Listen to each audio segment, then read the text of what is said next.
안녕하세요. 미래를 설계하라 경제 잡박사전 구혜림입니다. 한 주의 중반 수요일 조금은 지치실 수도 있겠는데요. 우리 증시는 연일 빨간불 켜면서 좋은 흐름 나타내고 있습니다. 오늘 밤도 두 분의 아나운서와 함께 즐겁게 경제 이야기 나눠보도록 하겠습니다. 오늘은 윤자빈, 유혜빈 아나운서와 함께합니다. 안녕하세요. 안녕하세요. 네, 그럼 간밤 미증시 분위기부터 체크하고 넘어가도록 하겠습니다. 뉴욕 증시 같은 경우에는 중동 분쟁이 다시금 수면 위로 떠올랐습니다. 조금씩 격화되는 모습이 나올 것 같다는 우려가 계속해서 나오고 있는데요. 이 분위기 이어서 이 뉴욕 증시 분위기도 함께 살펴보도록 하겠습니다. 자빈 아나운서 전해주시죠. 네, 뉴욕 증시의 3대 지수가 일제히 하락 마감했습니다. 도널드 트럼프 미국 대통령이 이란에 군사 개입하는 방안을 논의하면서 증시에는 위험 회피 심리가 번진 걸로 풀이됩니다. 이날 뉴욕 증시에서 다우 지수는 전장보다 0.70% 내린 42,215.80포인트로 거래를 마쳤습니다. S&P 500 지수는 전장보다 0.84% 하락한 5,982.72포인트에 기술주 중심의 나스닥 지수는 전장보다 0.91% 떨어진 19,521.09포인트로 각각 마감했습니다. 글로벌 이슈 함께 보면서 더 자세한 내용 알아보시죠. 중동 정세가 다시 요동치고 있습니다. 이스라엘과 이란의 갈등이 격화되면서 미국의 군사 개입 가능성까지 거론되고 있는데요. 트럼프 대통령은 백악관 국가안보팀과 긴급 회의를 열고 이란의 지하 핵시설을 겨냥한 군사 옵션을 논의한 것으로 알려졌습니다. 특히 초대형 폭탄 벙커버스터와 이를 실은 B2 스텔스 폭격기를 이스라엘에 지원하는 방안이 검토 중입니다. CNN은 트럼프 대통령이 군사 대응에 점점 긍정적으로 바뀌고 있고 외교적 해법에는 시큰둥하다고 전했습니다. 이런 긴장 속에 국제 유가는 출렁이고 시장도 민감하게 반응하고 있습니다. 무력 충돌이 현실화될 경우 글로벌 경제에 또 한 번 충격이 올 수 있습니다. 미국의 소비가 꺾이는 신호가 나타났습니다. 미 상무부가 발표한 5월 소매 판매가 전월 대비 0.9% 감소하면서 시장 예상치를 하회했는데요. 이는 소비 둔화 우려를 키우고 있습니다. 5월 소매 판매는 총 7,154억 달러로 집계됐습니다. 다우존스가 집계한 전문가 예상치는 0.6% 감소했지만 실제 수치는 이를 더 밑돌았습니다. 전년 동기 대비로는 3.3% 증가했지만 전월 대비 감소폭이 크다는 점에서 시장은 예의주시하고 있습니다. 또한 지난 4월 수치도 당초 0.1% 증가해서 0.1% 감소로 하향 조정되면서 미국 내 소비 심리가 위축되고 있다는 해석에 무게가 실리고 있습니다. 이 소매 판매 지표는 상품 위주의 소비 흐름을 보여주는 속보치 성격의 자료로 미국 경제의 체온을 가늠할 수 있는 핵심 지표로 평가됩니다. 앞으로 연준의 통화정책 방향에도 적지 않은 영향을 줄 것으로 보입니다. 중동의 긴장 고조가 국제 유가를 다시 흔들었습니다. 도널드 트럼프 미국 대통령이 이란 핵시설 직접 타격 가능성을 시사하면서 국제 유가가 4% 이상 급등했습니다. 17일 런던 ICE 선물거래소에서 브렌트유는 배럴당 76.54달러, 뉴욕 WTI는 74.84달러를 기록하며 각각 4.4%와 4.28% 상승했습니다. 이란과 이스라엘 간 무력 충돌이 5일째 이어지는 가운데 우리의 트럼프 대통령은 이란의 최고 지도자를 언급하며 우리의 인내심이 소진되고 있다는 강경한 메시지를 담았습니다. 심지어 무조건 항복하라는 표현까지 사용했는데요. 이 같은 발언은 중동 지역 지정학적 불안정성을 더욱 자극했습니다. 시장에서는 지정학적 리스크가 단발성으로 끝나지 않을 수 있다는 분석도 나옵니다. 러시아 우크라이나 사태처럼 장기화 가능성도 제기되고 있습니다. 한편 긴장감 속의 안전자산인 금 가격은 큰 변동 없이 보합권에 머물렀습니다. 다만 현물 은 가격은 2% 상승하며 2012년 이후 최고치를 기록했습니다. 국제시장은 트럼프 대통령의 다음 발언과 중동의 군사적 움직임에 촉각을 곤두세우고 있습니다. 미국 상원이 스테이블 코인을 규제하는 역사적인 법안 지니어스법을 통과시켰습니다. 찬성 68표, 반대 30표로 가결됐는데요. 스테이블 코인에 대한 연방 차원의 첫 입법입니다. 핵심은 1달러당 1달러 준비금입니다. 스테이블 코인 발행자는 유통되는 토큰만큼 현금이나 국채 같은 가산을 반드시 보유해야 하고 자금 세탁 방지와 회계 감사 의무도 포함되어 있습니다. 발행 기업은 은행 수준의 감독을 받게 됩니다. 이번 법안으로 미국의 최대 발행사인 서클은 수혜가 예상되지만 해외 기반의 테더는 규제를 충족하지 못할 수 있어 시장 재편 가능성도 거론되고 있습니다. 특이한 점은 행정부나 국회의원의 스테이블 코인 발행을 금지한 조항도 포함됐다는 건데요. 이는 트럼프 대통령 가문의 암호화폐 사업과의 이해 충돌을 의식한 걸로 보입니다. 법안이 하원까지 통과된다면 미국은 세계 최초의 스테이블 코인 규제 국가가 됩니다. 이로써 디지털 통화 경쟁에서 한 발 앞서 나가게 되는 셈입니다. 다음으로 히트맵 살펴보겠습니다. 간밤 뉴욕 증시에는 테슬라를 비롯한 M7 기업 주가가 일제히 하락했습니다. 테슬라는 3.88% 급락한 316.35달러에 마감했고, 엔비디아는 0.39% 내린 144.12달러, 애플은 1.40% 하락한 195.64달러로 거래를 마쳤습니다. 마이크로소프트 역시 소폭 하락하며 478.04달러를 기록했습니다. 한편 태양광 관련 종목들은 직격탄을 맞았습니다. 공화당이 태양광 풍력 발전에 대한 세제 혜택을 철회하는 법안을 상정했기 때문인데요. 해당 법안은 내년부터 세제 혜택을 단계적으로 폐지하고 2028년에는 전면 종료할 예정입니다. 이에 따라 선련은 무려 40% 가까이 급락, 5달러대로 추락했고, 솔라엣지는 33% 하락, 퍼스트솔라도 17% 넘게 떨어졌습니다. 인페이지 에너지도 약 24% 폭락하며 태양광 업종 전반이 큰 타격을 입었습니다. 세제 혜택 축소와 주거용 수요 부진이 겹치며 태양광 사업 전반에 대한 투자 심리가 급속히 얼어붙는 모습입니다.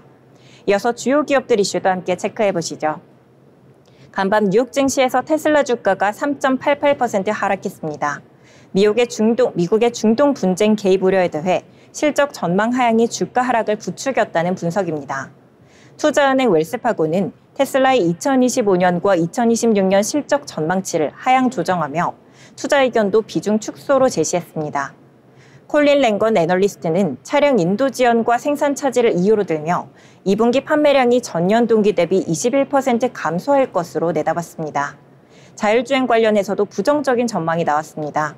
오스틴 지역의 테스트 기준이 매우 엄격해 로보택시 인가를 받기까지는 시간이 걸릴 것이라는 지적도 있었습니다. 한편 테슬라는 6월 30일부터 일주일간 오스틴 공장에서 사이버 트럭과 모델 Y 생산을 일시 중단할 예정입니다. 생산 라인 정비를 위한 조치이며 다음 주부터는 생산을 재개한다는 계획입니다. 테슬라는 오는 6월 22일 모델 Y 기반의 자율주행 택시, 로보택시를 출시할 예정인데요. 시장에서는 이번 발표가 주가 반등의 변곡점이 될 수 있을지 주목하고 있습니다. 다음 소식입니다. 중국 국영방송 CCTV에 따르면 엔비디아가 오는 7월 베이징에서 열리는 국제공급망 박람회에 처음으로 참석할 예정입니다. 중국 국제공급망 박람회는 오는 7월 16일부터 20일까지 개최되며 단순한 전시 행사보다는 해외 기업들이 중국 시장에 대한 관심을 드러내는 상징적인 장으로 여겨지고 있습니다. 특히 이번 박람회는 미중 간 무역 갈등이 여전히 팽팽한 상황 속에서 열린다는 점에서 미국 기업들의 적극적인 참여가 눈길을 끌고 있습니다. 현지 언론에 따르면 참가 규모는 지난해보다 약 15% 증가했으며 엔비디아 외에도 다양한 글로벌 기업들이 중국과의 공급망 협력을 타진할 것으로 보입니다. 비록 현장에서 대형 계약이 체결될 가능성은 낮지만 이번 참여를 통해 엔비디아가 중국 내 존재감을 다시 한번 강조하고 양국 간 기술 경제 협력의 여지를 넓히려는 전략적 행보로 해석되고 있습니다. 한편 엔비디아는 현재 미국 정부의 대중국 수출 규제로 고성능 반도체 공급에 제약을 받고 있는 상황입니다.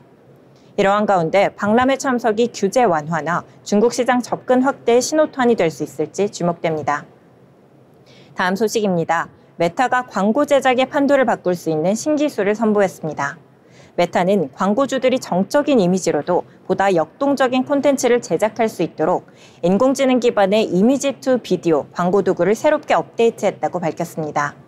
이 도구는 최대 20장의 이미지를 업로드하면 AI가 자동으로 음악과 텍스트 오버레이를 추가해 영상 콘텐츠로 재구성해주는 기능을 갖추고 있는데요. 특히 디자인 리소스가 부족한 중소 광고주들에게 큰 도움이 될 것으로 기대됩니다. 메타는 이번 기능이 쇼핑, 여행, 음식 등 다양한 카테고리의 짧은 광고 콘텐츠 제작을 용이하게 해줄 것이라며 개인의 광고 경험도 더욱 몰입감 있게 바뀔 것이라고 전했습니다. 한편 메타는 스마트 안경 개발사 오클리와 협력해 오는 6월 20일 차세대 스마트 안경도 함께 공개할 예정인데요. AI 기술과 AI 음성 비서가 결합된 이 제품은 광고뿐 아니라 일상 속 정보 소비 방식을 근본적으로 바꿀 수 있는 혁신 기술로 주목받고 있습니다. 다음 소식입니다. 애플이 무선 표준 필수 특허, 이른바 ESP, 이른바 SCP 특허 침해와 관련해 과거에 배상 판결을 받았던 사건이 다시 심리되기로 했습니다. 미국 연방순회 항소법원은 최근 텍사스 동부지방법원이 내린 3억 달러 배상 판결에 대해 배심원지 침해 문제가 있었다고 판단하며 사건을 다시 심리하도록 환송했습니다. 이로써 옵티스 와이어리스 테크놀로지가 애플을 상대로 받은 2건의 억 달러대 배상 판결이 모두 무효화된 셈입니다. 하지만 이 소송은 미국만의 문제가 아닙니다. 지난달 영국 법원은 애플이 옵티스의 영국 내 특허를 침해했다며 약 5억 200만 달러, 한화로 약 6천억 원에 달하는 배상을 명령했습니다. 이에 대해 애플 측은 현재 판결에 불복해 항소할 계획이라고 밝혔습니다. 글로벌 IT 기업들의 특허 분쟁이 이어지면서 이번 사건이 향후 글로벌 특허 소송 판례에도 영향을 미칠지 관심이 모아지고 있습니다. 지금까지 미증시 마감 시황 전해드렸습니다. 네, 미증시 전체적인 분위기와 함께 여러 기업들의 분위기와 이슈까지 함께 다뤄주셨습니다.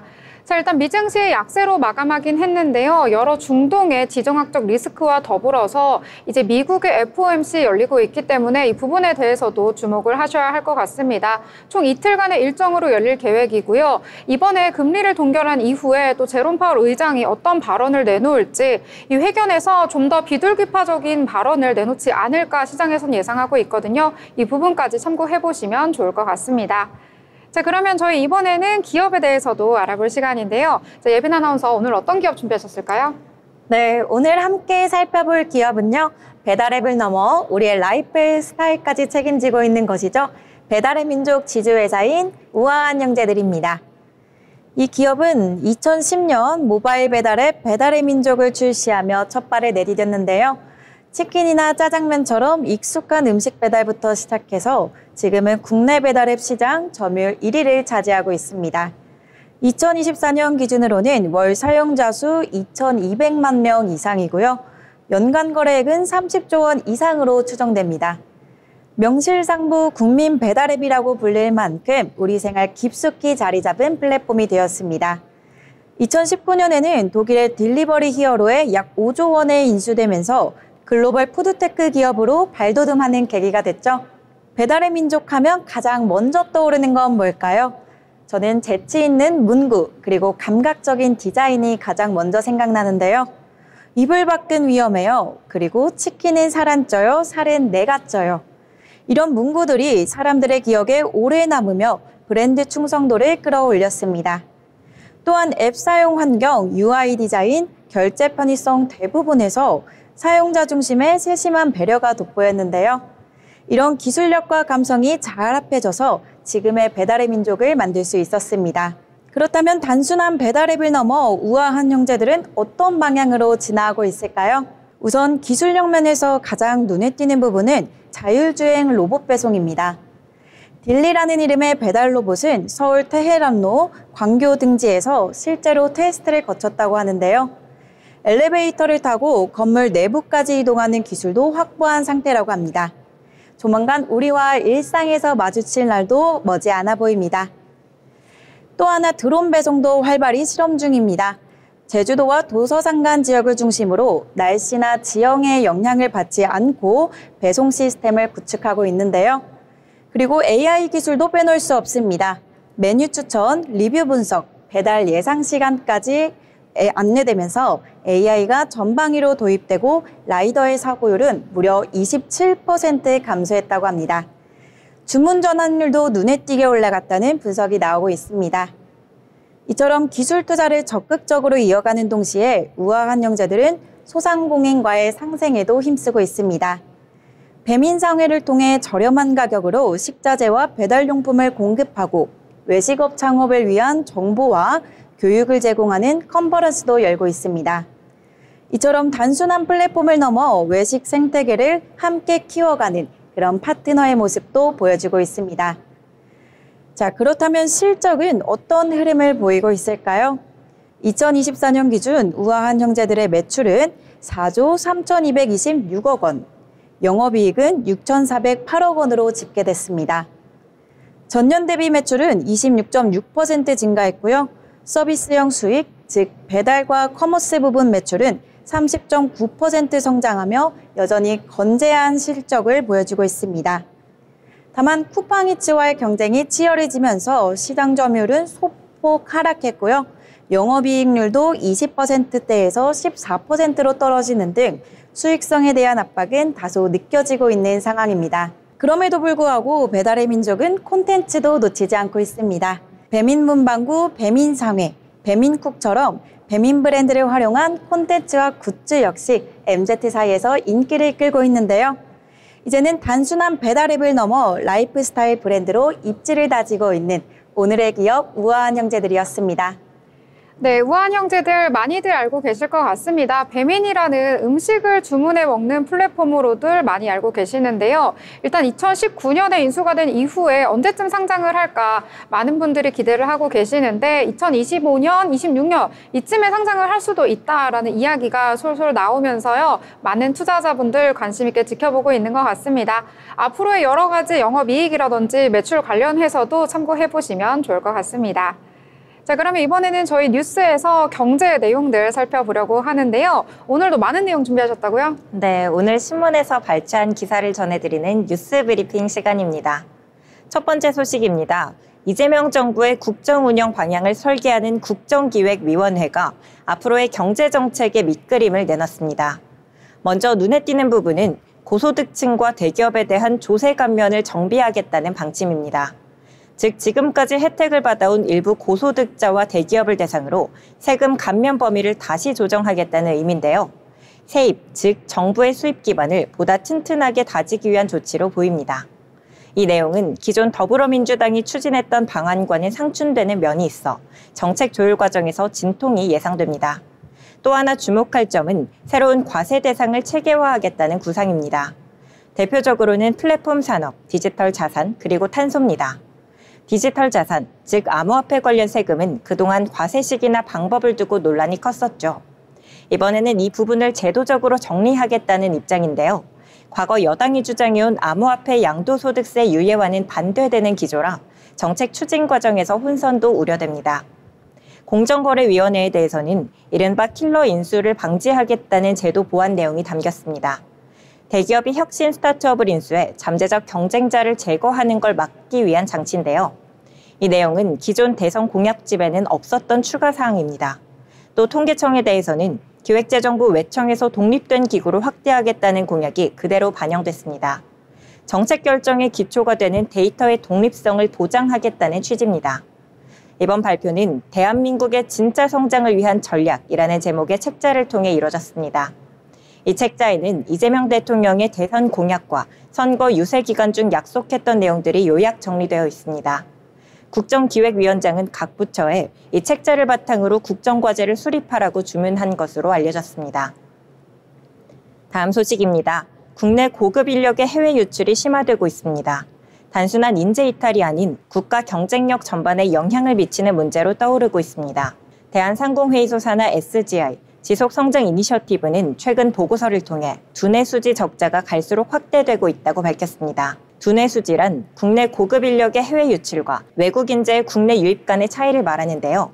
2021년 기준 국내를 떠난 전문 인력은 약 12만 9천 명, 반면 국내로 들어온 외국 전문 인력은 4만 5천 명에 그쳤습니다.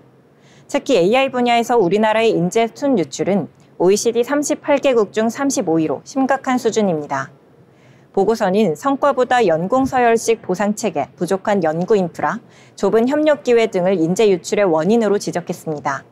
더 큰 문제는 이로 인한 경제적 손실도 크다는 점입니다. 대졸자 한 명이 해외에서 일할 경우 국가는 약 3억 4천만 원의 세수 손실을 입는 것으로 나타났습니다. SGI는 단순히 유출을 막는 데 그치지 않고 브레인 게인, 즉 인재가 다시 국내로 돌아오고 순환되는 구조를 만들어야 한다고 제안했습니다. 성과 중심 보상 체계 도입, 주 52시간제 유연 적용, 성과에 따른 차등 보상 등이 필요하다는 겁니다. 다음 소식입니다. 고령층의 경제활동 참여가 빠르게 늘고 있습니다. 이제는 청년층과 거의 비슷한 수준까지 올라섰습니다. 통계청에 따르면 지난달 60세 이상 고령층의 경제활동 참가율은 49.4%, 15세에서 29세의 청년층은 49.5%로 두 집단의 차이는 불과 0.1%포인트에 불과했습니다. 이미 전국 17개 시도 중 10곳에서는 고령층 경제활동 참가율이 청년층을 앞지른 상태입니다. 지방뿐만 아니라 대구, 광주 같은 대도시에서도 이 같은 흐름이 확산 중입니다. 하지만 이 수치를 단순 비교하기는 어렵습니다. 고령층은 고령화와 생계 부담 때문에 노동시장에 적극 뛰어들고 있고, 반면 청년층은 구직을 포기하거나 쉬는 경우가 늘며 오히려 노동시장과 멀어지고 있기 때문입니다. 청년층 경제활동 참가율은 작년 5월 이후 13개월 연속 하락세입니다. 고령층의 경제활동 증가 뒤에는 높은 노인 빈곤율이라는 구조적 문제가 있습니다. 우리나라 65세 이상 노인의 월 평균 연금 수령액은 80만 원, 최저 생계비에도 못 미칩니다. 결국 생계를 위해 불안정한 일자리라도 선택할 수밖에 없는 게 현실입니다. 60세 이상 비정규직 근로자는 전체 연령대 중 가장 많은 280만 명을 넘어섰습니다. 다음 소식입니다. 최근 원화가 중국 외환화와 다시 강하게 동조되는 현상이 나타나고 있습니다. 한국은행이 그 배경을 분석한 보고서를 내놨습니다. 한국은행에 따르면 원화는 기초통화를 제외한 33개국 중 외환화와 가장 높은 동조성을 보였습니다. 특히 원화가 약세일 때 위안화가 1% 변할 경우 원화는 평균 0.66%나 함께 움직인 걸로 나타났습니다. 이는 칠레, 말레이시아, 호주보다 훨씬 높은 수치입니다. 이 같은 동조화는 한국의 높은 대중국 수출입 비중, 그리고 위안화의 폐쇄적 성격 때문인데요. 위안화에 직접 접근하기 어려운 글로벌 투자자들이 원화를 대리통화로 활용하면서 동조화가 더 강화됐다는 분석입니다. 또 하나의 요인, 바로 미국의 보호무역 정책입니다. 트럼프 대통령의 무역 장벽이 한국과 중국, 양국 경제에 동시에 부담을 주면서 양국 통화가 함께 절하되는 흐름을 만든 겁니다. 한은은 앞으로도 위안화 향방에 따라 원화가 민감하게 반응할 가능성이 있다고 밝혔습니다. 다음 소식입니다. 중국산 철강 후판의 위장 수입에 대해 관세청이 대대적인 단속에 나섰습니다. 일부 철강 수입 업체가 덤핑 방지 관세를 피하려고 일반 후판을 컬러 후판으로 속여 수입해온 사실이 드러났기 때문입니다. 관세청은 이를 덤핑 방지 관세 회피 행위로 보고 다음 달 말까지 집중 단속에 나섰습니다. 실제 인천세관은 컬러 강판으로 신고된 중국산 제품을 조사한 결과 모두 반덤핑 대상인 일반 후판으로 확인됐습니다. 페인트나 플라스틱을 덧입혀 다른 품목처럼 꾸민 이른바 짝퉁 컬러 후판이었습니다. 중국산 후판은 현재 공급자별로 최대 38%의 잠정 덤핑 방지 관세가 부과되고 있습니다. 관세청은 위장 수입은 무역 질서를 해치는 불법 행위라며 철저히 대응하겠다고 밝혔습니다. 정부는 철강 외에도 다른 덤핑 관세 품목에 대해서도 위장 수입 여부를 면밀히 들여다볼 계획입니다.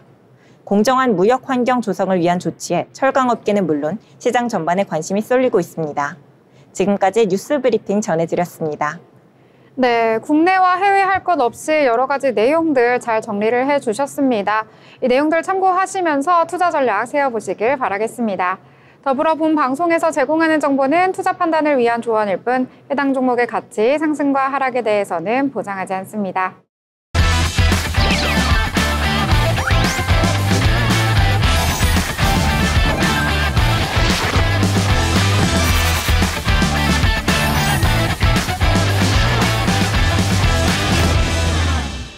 네, 이번 시간은 돈을 잘 벌고 싶은 고수가 되고 싶은 아나운서들이 모여서 주식 이야기, 경제 이야기 함께 나눠보도록 하겠습니다.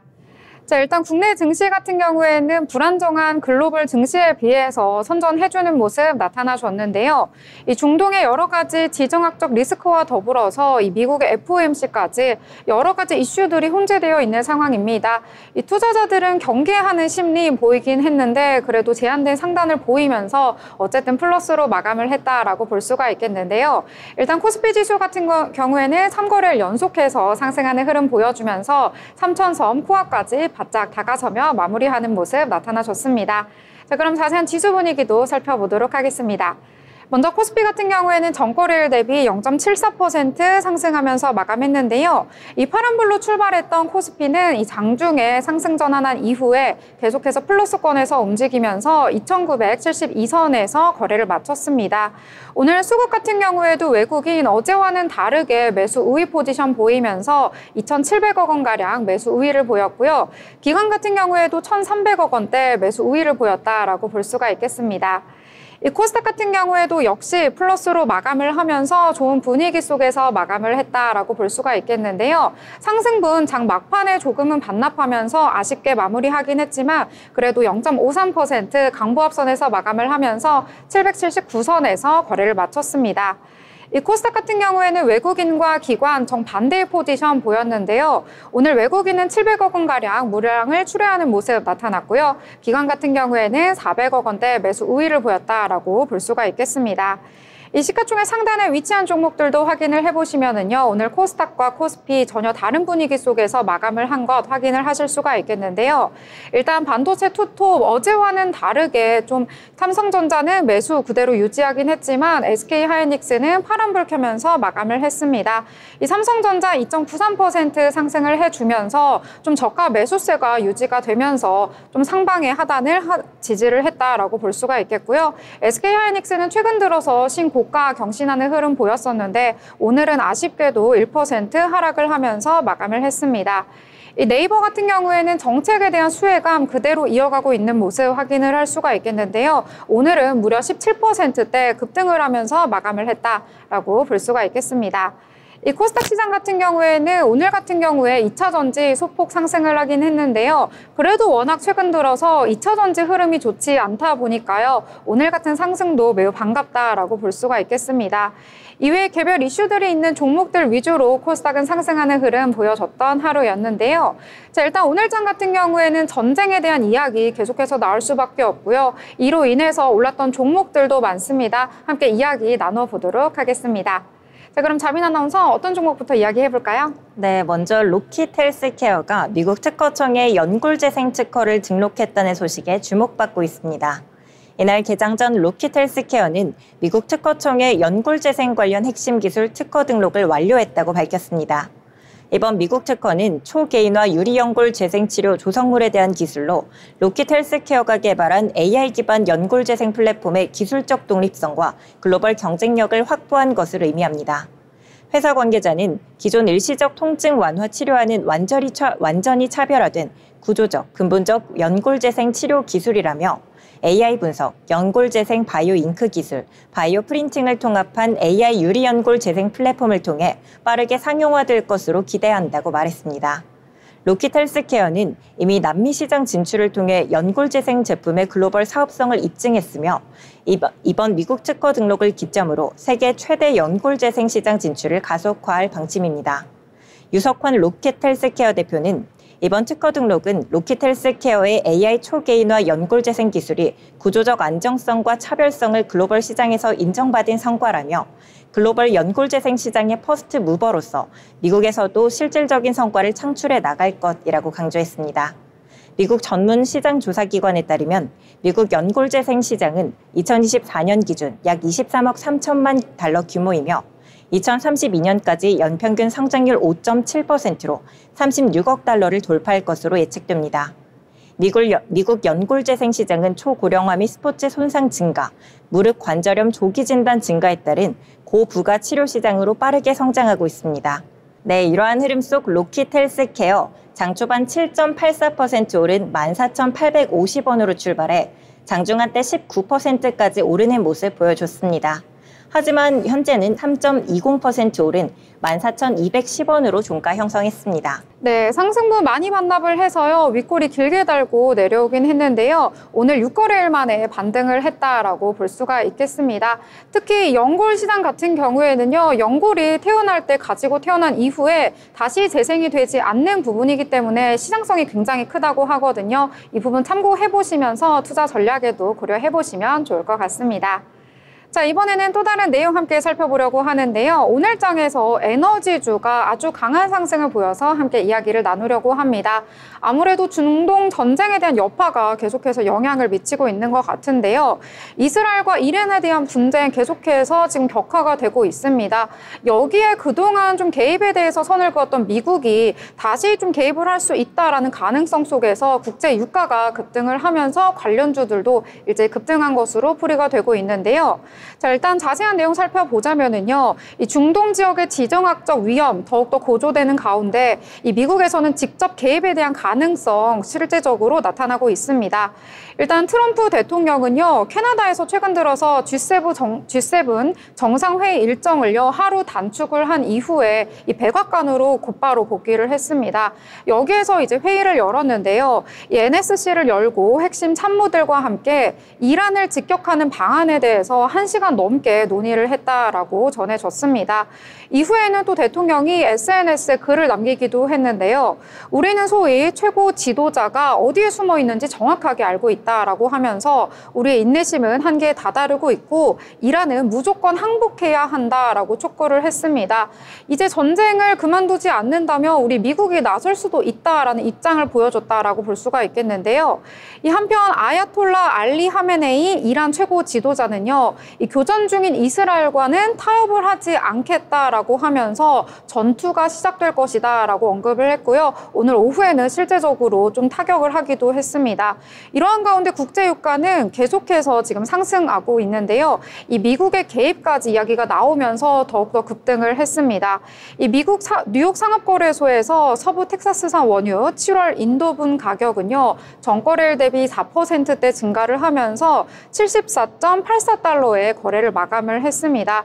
이 미증시 같은 경우에도 에너지주들이 일제히 급등하는 모습을 보였는데요. 일단은 APA 같은 경우에 상승을 했고요. 엑슨모빌, 쉐보론 같은 경우에도 일제히 급등을 하면서 마감을 했습니다. 오늘 우리장 같은 경우에는 이러한 영향받아서 그동안 그렇게 크게 움직이지 않았었는데 SK이노베이션 10%대 강세 속에서 마감을 했고요. 흥구석유도 3.53%, 한국쉘석유도 3.3% 상승을 하면서 전체적으로 에너지주 강한 상승 보였다라고 볼 수가 있겠습니다.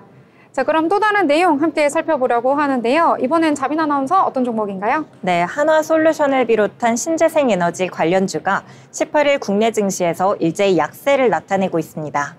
미국 상원이 제출한 인플레이션 감축법 IRA 개편안에 재생에너지 세액공제가 대폭 축소되는 내용이 담긴 것으로 알려진 데 따른 여파입니다. 앞서 미국 상원 재무위원회가 제출한 OBBB 초안에는 태양광과 풍력 발전소에 대한 세액 공제를 2026년 60%, 2027년 20%로 축소해 2028년 폐지하는 내용이 포함됐습니다. 기존 하원 법안보다는 완화됐으나 세액 공제 축소 및 조기 폐지라는 방향이 동일하다는 점에서 신재생 에너지 기업들에게는 여전히 비우호적입니다.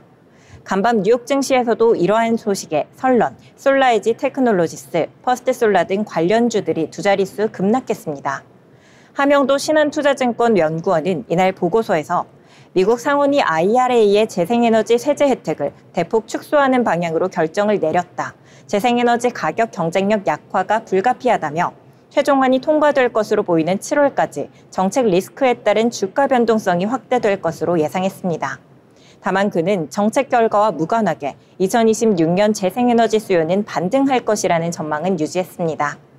이러한 흐름 속 한화솔루션 장 초반 32,650원으로 출발해 장중한 때 거의 6%가 넘는 하락폭을 보여줬습니다.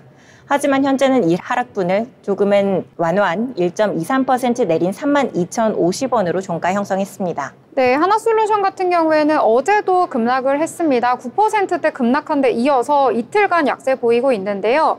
자, 일단 법안 수정안을 공개를 했는데 2028년까지 세액 공제를 단계적으로 폐지하겠다라는 내용이 미국 쪽에서 나오면서 계속해서 악영향 국내 증시까지도 미치고 있는 것 같습니다.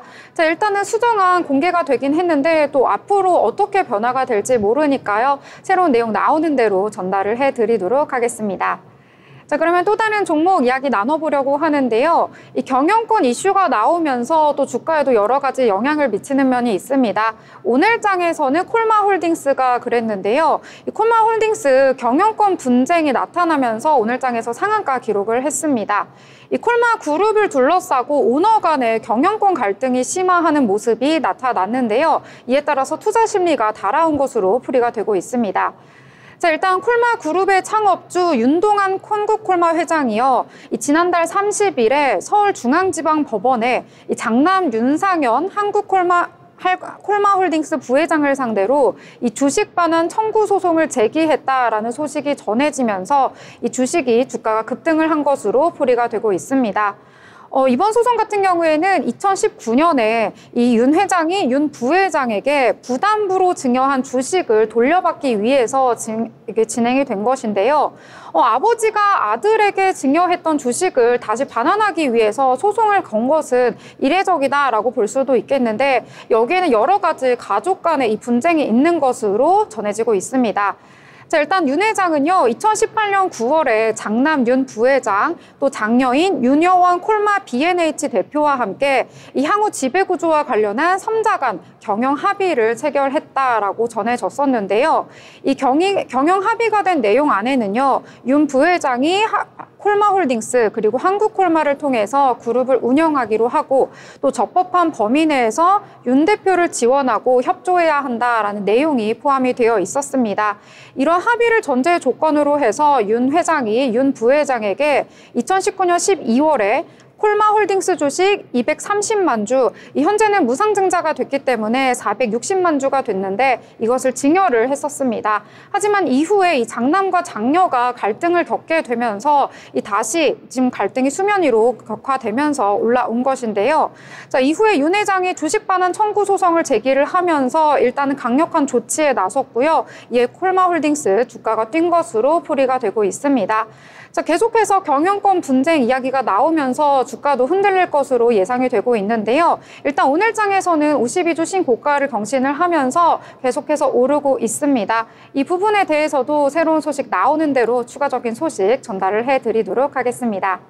자, 그러면 또 다른 내용 함께 살펴볼 텐데요. 이번엔 어떤 내용 전해주실까요? 네, NFC는 K뷰티 성장 기대감으로 강세 보였습니다. NFC는 한국 콜마 출신 유우영 회장이 개발한 MLB 안정화 기술을 바탕으로 2007년 화장품 소재 사업을 시작했습니다. 이 기술은 피부에 유익한 난용성 물질을 안정화시켜 화장품에 적용할 수 있도록 함으로써 보다 우수한 효능의 화장품 구현을 가능하게 했습니다. NFC는 이후 유명 화장품 회사의 OEM 납품 사업도 시작했는데요. 지난해 연간 매출 기준 소재 부문이 64%, OEM이 36%를 차지하고 있습니다. NFC의 소재 부문은 LG생활건강, 코스맥스, 한국콜마, 에스티로더, 아모레퍼시픽 등 주요 브랜드사와 OEM 회사가 고객사입니다. 완제품은 LG생활건강, CTK, 올리브영, 구다이글로벌, 앱솔브랩, 부스터스, 더 퓨어랩 등에 납품하고 있습니다. 화장품은 주 원료인 물, 오일, 글리세린 등 베이스 소재 히알루론산, 나이아신아마이드, 레티놀, 비타민, 향료, 색소, 펩타이드 등 첨가제를 더해 만들어집니다. NFC는 제1원료, 제2원료, 첨가제가 지나치게 뻑뻑하거나 무르지 않도록 해 고급스러운 사용감을 주도록 제조하는 노하우를 보유하고 있습니다. 특히 화장품을 지우는 클렌징 쪽 제품으로도 유명합니다. 아마존에서 대박난 클렌징밤 유명 브랜드 제품들은 대부분 NFC와 연관되어 있는 것으로 알려졌습니다. 2018년부터 올해 4월까지 NFC가 생산한 클렌징밤은 2,770만 개 가량으로 소비자 판매가 기준으로 계산하면 6천억 원에 달합니다. 이러한 흐름 속 NFC 10.29% 상승한 8,040원으로 출발해 현재는 거의 30%에 가까운 상승분을 보여준 9,470원으로 종가 형성했습니다. 네, NFC 오늘장에서 상한가로 마무리되는 모습 보여줬는데요. 오늘 NFC뿐만 아니라 화장품주 전반이 좀 강한 상승 보여줬습니다. 오늘장에서 여러 가지 증권사들의 보고서가 나왔는데 계속해서 소비재 산업에 대한 호황 긍정적으로 보고 있기 때문에 앞으로 모멘텀 충분하다라는 내용과 함께 여러 가지 리포트들 나오면서 좀 관련된 종목들 상승한 것으로 보이니까요. 이런 부분들 참고해 보시면 좋을 것 같습니다. 자, 그러면 저희는 이번에 인물에 대해서도 살펴볼 시간인데요. 오늘은 어떤 인물 준비하셨을까요? 네, 오늘 소개해드릴 인물은 미래산업 창업자이자 선구적 기부가 정문술 회장입니다.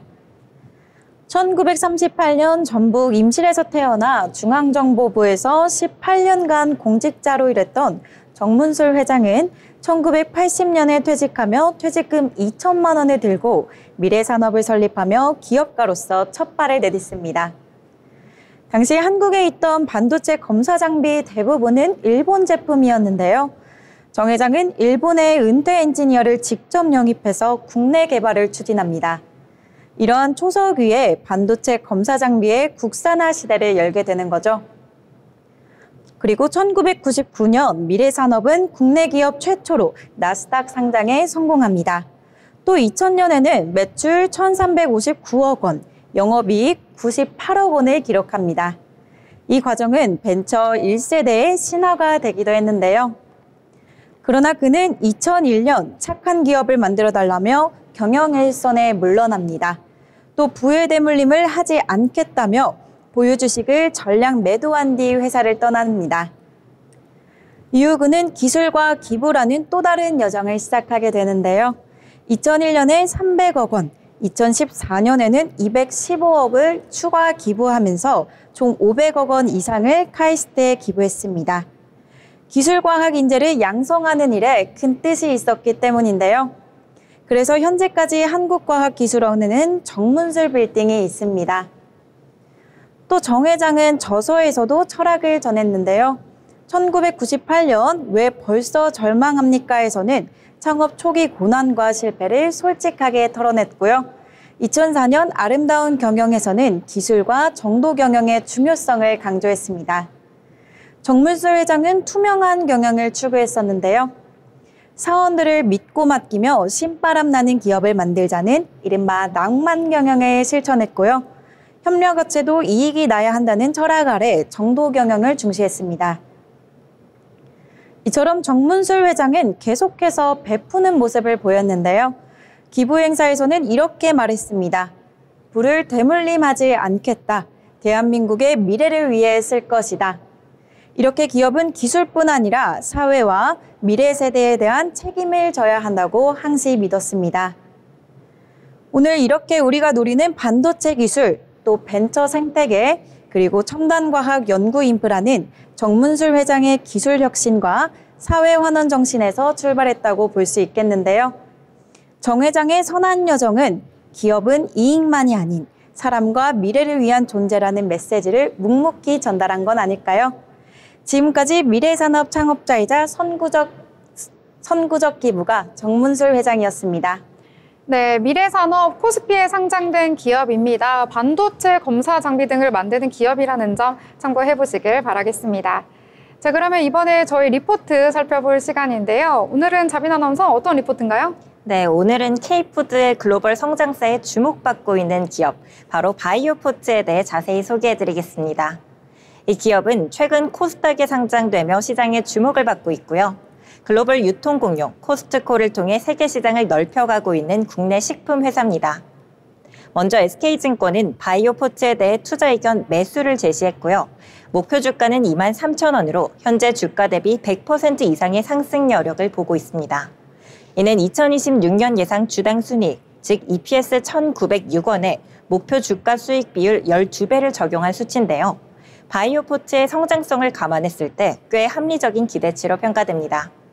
바이오포트는 2004년에 설립됐고 2025년 5월 스펙을 통해 코스닥에 상장했습니다. 주요 사업은 스낵, 음료, 액상차 등 K푸드 제품을 생산하는 것이고 특히 코스트코를 통해 미국을 포함한 전 세계 30여 개국에 수출하고 있습니다. 2024년 기준으로 수출 비중은 전체 매출의 절반에 달합니다.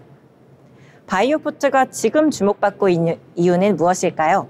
핵심은 이 회사의 히트 제품과 코스트코 납품 이력입니다. 대표적인 인기 상품으로는 후라이드 오징어, 유자 생강차, 파우치 음료가 있는데요. 이 세 가지 제품만으로 작년 수출액 약 350억 원을 달성했습니다. 이러한 히트 제품들은 전략적 유통 채널인 코스트코를 통해 빠르게 글로벌 시장에 퍼졌고 이른바 제품, 채널, 지역이라는 선순환 성장 구조를 만들어냈습니다. 좋은 제품을 만들고 코스트코 같은 유통망을 통해 판매하고 또 그 성공 사례를 바탕으로 다른 국가로 뻗어나가는 구조입니다. 그렇다면 왜 바이오포트의 제품이 이렇게 빠르게 성공했을까요? 바로 제품 기획력입니다. 대부분의 대기업들이 제품을 다 만들고 마케팅을 시작하는 반면 바이오포트는 제품 개발 초기부터 코스트코 바이어와 긴밀하게 협업합니다. 예를 들어 미국 시장에서 메가 히트를 기록한 후라이드 오징어 튀김 스낵은 출시 15개월 만에 미국 코스트코 619개 매장에 입점했고 무려 92만 봉지가 판매됐습니다. 또한 유자 생강차의 경우 미국 소비자들이 면역력과 목 건강에 관심이 많다는 점에 착안되어서 기획됐고요. 결과적으로 미국, 호주, 유럽 등 다양한 시장에 퍼져나갔습니다. 올해도 바이오포트는 다양한 신제품을 출시할 계획인데요. 비빔밥, 잡채, 고구마 프라이즈, 수박 주스 같은 식사 대용 HMR 제품이 포함되어 있어 기대감이 큽니다. 이런 제품들은 기존의 간식형 K푸드에서 식사형 K푸드로 영역을 확장하려는 전략적 움직임으로 볼 수 있겠습니다. 채널 측면에서도 매우 큰 변화가 있겠습니다. 바이오포트는 이미 미국, 일본, 호주, 영국 등 9개국의 615개 코스트코 매장에 진출해 있으며 올해 상반기 기준으로는 14개국, 890개 매장으로 확대되어 있습니다. 입점률은 무려 74%에 달합니다. 특히 올해 하반기부터는 유럽과 중국 시장으로의 진출이 본격화됩니다. 프랑스, 스페인, 독일의 레베 같은 유통사, 그리고 중국의 샘스클럽, 세븐일레븐, 로손 등이 주요 진출 채널로 꼽히는데요. 이 중 샘스클럽은 중국의 월마트 계열로 코스트코보다 매장 수, 회원 수, 매장당 매출이 모두 2배 이상 큰 유통 채널입니다. 성공적으로 안착한다면 실적에 미치는 영향이 상당할 것으로 보입니다. 실적 면에서도 기대감이 큽니다. 2025년 예상 매출은 883억 원, 영업이익은 67억 원으로 전년 대비 각각 21%, 28% 성장할 것으로 보입니다. 물론 올해 초에는 트럼프 대통령 취임 이후 10% 관세, 노동 감사 강화, 상장 관련 비용 등이 부담 요인으로 작용했지만 대부분 해소됐고요. 하반기부터 본격적인 성장이 시작될 전망입니다. 2026년에는 매출이 1,074억 원, 영업이익은 103억 원까지 증가하며 수익성도 개선될 것으로 보입니다. 영업이익률은 9.6%로 전망되며 이는 스낵 중심의 매출에서 점차 고마진 제품인 HMR 비중이 커지기 때문입니다. 정리하자면 바이오포트는 제품 개발력, 글로벌 유통 네트워크, 안정적인 코스트코 납품 이력, 신제품과 신시장 확대라는 네 박자를 모두 갖춘 K푸드 수출 전문 기업입니다. K콘텐츠와 함께 전 세계에서 한식에 대한 관심이 높아지고 있는 지금 바이오포트는 식품업계의 엔터주처럼 글로벌 확장이 빠르게 진행되고 있는 기업이라고 볼 수 있겠습니다. 이상 리포트 브리핑이었습니다. 네, 바이오포트 상장한 이후에 잘 나가고 있는 것 같은데요. 앞으로의 성장성 리포트를 통해 들어보니까요. 더욱더 기대가 되는 것 같습니다. 더불어 본 방송에서 제공하는 정보는 투자 판단을 위한 조언일 뿐 해당 종목의 가치, 상승과 하락에 대해서는 보장하지 않습니다.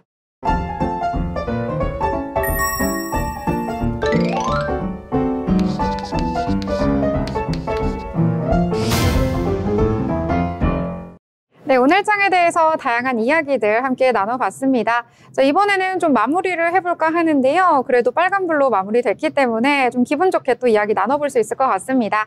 자, 예빈 아나운서, 오늘 장 여러 가지 이야기 해봤는데요. 어떻게 좀 마무리를 해볼까요? 저는 오늘 가장 인상 깊었던 거는 아무래도 중동 지역 긴장감이 높아지면서 그 여파를 받은 종목들이 가장 인상이 깊었습니다. 특히 연골 재생 특허를 낸 로킨 헬스케어가 있었잖아요. 그리고 또 에너지 관련 주가들이 가장 많이 움직이는 걸 보면서 계속해서 주목해봐야겠다 생각이 들었습니다. 네, 여러 가지 좀 기대를 해보는 장이었다 이렇게 볼 수가 있겠군요.